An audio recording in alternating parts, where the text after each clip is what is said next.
ಕೋಲಾರ ಜಿಲ್ಲೆ ಮಾಲೂರು ತಾಲೂಕಿನ ಲಕ್ಕೂರು ಹೋಬಳಿಯ ಕೋಡಿಹಳ್ಳಿ ಗೇಟ್ನಲ್ಲಿ ಕೆಎಸ್ಆರ್ಟಿಸಿ ಬಸ್ ರಸ್ತೆಯ ಗುಂಡಿಯಲ್ಲಿ ಸಿಲುಕಿದ್ದ ಪರಿಣಾಮ ಸುಮಾರು ಗಂಟೆಗಳ ಕಾಲ ರಸ್ತೆಯಲ್ಲಿ ವಾಹನಗಳು ನಿಲ್ಲುವಂತಹ ಪರಿಸ್ಥಿತಿ ಎದುರಾಗಿತ್ತು.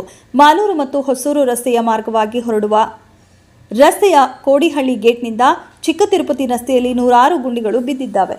ದಿನನಿತ್ಯ ಕೆಲಸ ಕಾರ್ಯಗಳಿಗೆ ಹೋಗುವ ಜನರಿಗೆ ತುಂಬಾ ತೊಂದರೆ ಆಗುತ್ತಿದೆ. ಬೈಕ್ ಸವಾರರು ಅಂತೂ ಜೀವನವನ್ನು ಕೈಯಲ್ಲಿ ಇಟ್ಟುಕೊಂಡು ಓಡಾಡುವ ಪರಿಸ್ಥಿತಿ ನಿರ್ಮಾಣವಾಗಿದೆ. ಇತ್ತೀಚೆಗೆ ಬಿದ್ದ ಮಳೆಗೆ ರಸ್ತೆಯಲ್ಲಿ ಗುಂಡಿಗಳು ದೊಡ್ಡದಾಗಿ ಬಿದ್ದಿವೆ. ಪ್ರತಿನಿತ್ಯ ಸಾವಿರಾರು ಸಂಖ್ಯೆಯಲ್ಲಿ ಜನರು ಈ ರಸ್ತೆ ಮಾರ್ಗವಾಗಿ ಓಡಾಡುತ್ತಿರುತ್ತಾರೆ.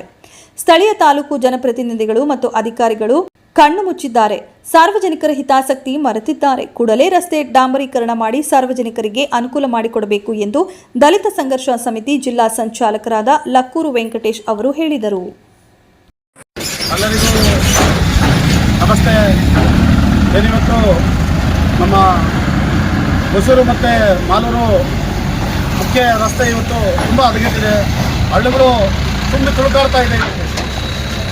ಇವತ್ತು ಸಾರ್ವಜನಿಕರಿಗೆ ಮತ್ತು ವಿಶೇಷವಾಗಿ ಈ ಶಾಲಾ ಕಾಲೇಜುಗಳಿಗೆ ಹೋಗೋ ವಿದ್ಯಾರ್ಥಿಗಳಿಗೆ ಇಂದು ಮುಂಜಾನೆ ತಾವು ನೋಡ್ತಾ ಇರ್ಬೋದು. ಇಂದು ಮುಂಜಾನೆ ಒಂದು ಬಸ್ KSRTC ಬಸ್ಸು ಇಲ್ಲಿ ಕೋಡಿಹಳ್ಳಿ ಗೇಟ್ ಸಮೀಪದಲ್ಲಿ ಚಕ್ರ ಹಿಂದಿನ ಚಕ್ರ ಏನು ಆ ಗುಂಡಿಯಲ್ಲಿ ಸಿಲುಕೊಂಡು ಇವತ್ತು ನೂರಾರು ಕಿಲೋಮೀಟರ್ ಇವತ್ತು ತುಂಬ ಟ್ರಾಫಿಕ್ ಇತ್ತು. ಇವತ್ತು ಟ್ರಾಫಿಕ್ ಜಾಮ್ ಆಗಿ ಇವತ್ತು ಅನೇಕ ಕೆಲಸ ಕಾರ್ಯಗಳಿಗೆ ಇವತ್ತು ವಿಳಂಬ ಆಗಿದೆ. ಇವತ್ತು ಆದ್ದರಿಂದ ಏನು ಈ ನಡುವೆ ಕಳೆದ ಒಂದು ತಿಂಗಳಿಂದ ಈ ಒಂದು ಸಂಬಂಧಪಟ್ಟ ಇಲಾಖೆ ಏನು PWD ಡಿಪಾರ್ಟ್ಮೆಂಟ್ ಆಗಿದೆ, ಲೋಕೋಪಯೋಗಿ ಇಲಾಖೆ ಇವತ್ತು ಏನು ಮಾಡ್ತಾ ಇದೆ. ಇವತ್ತು ಲೋಕೋಪಯೋಗಿ ಇಲಾಖೆ ಇವತ್ತು ತುಂಬ ವಿಳಂಬ ನಿರ್ಲಕ್ಷ್ಯ ತೋರಿಸ್ತಾ ಇದೆ. ಇದು ಅಧಿಕಾರಿಗಳ ಒಂದು ನಿರ್ಲಕ್ಷ್ಯ. ಇವತ್ತು ರಸ್ತೆ ನೋಡ್ತಾ ಇರ್ಬೋದು ನೀವು. ಇಂಡಸ್ಟ್ರಿಯಲ್ ಏರಿಯಾದಿಂದ ಹಿಡಿದು ನಮ್ಮ ಕರ್ನಾಟಕ ಗಡಿಭಾಗ ಏನಿದೆ ಅಲ್ಲಿ ತನಕ ಕೂಡ ರಸ್ತೆ ತುಂಬ ಹದಗೆಟ್ಟಿದೆ. ನಮ್ಮ ಅಧಿಕಾರಿಗಳು ತುಂಬ ನಿರ್ಲಕ್ಷ್ಯ ತೋರಿಸ್ತಾ ಇದ್ದಾರೆ.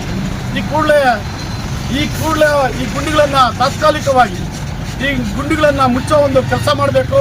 ಇಲ್ಲವಾದ ರಸ್ತೆ ತಡೆಯನ್ನು ನಾವು ದಲಿತ ಸಂಘರ್ಷ ಸಮಿತಿ ಅಂಬೇಡ್ಕರ್ವಾದ ಸಂಘಟನೆಯನ್ನು ಒತ್ತಾಯ ಮಾಡ್ತಾ ಇದ್ದೀವಿ.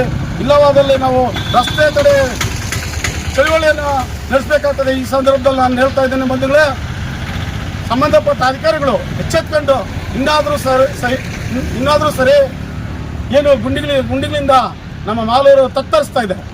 ಅನೇಕ ಸಾರ್ವಜನಿಕರಿಗೆ ತೊಂದರೆ ಆಗಿದೆ. ಇವತ್ತು ವಾಹನ ಸವಾರರು ಪರದಾಡುವ ಒಂದು ಪರಿಸ್ಥಿತಿ ಬಂದಿದೆ ಇವತ್ತು. ಆದ್ದರಿಂದ ಸಂಬಂಧಪಟ್ಟ ಅಧಿಕಾರಿಗಳು ಇನ್ನಾದರೂ ಎಚ್ಚೆತ್ತುಕೊಂಡು ಈ ಒಂದು ತಾತ್ಕಾಲಿಕವಾಗಿ ಗುಂಡಿಗಳನ್ನು ಮುಚ್ಚೋ ಕೆಲಸ ಮಾಡಬೇಕಂತ ಈ ಸಂದರ್ಭದಲ್ಲಿ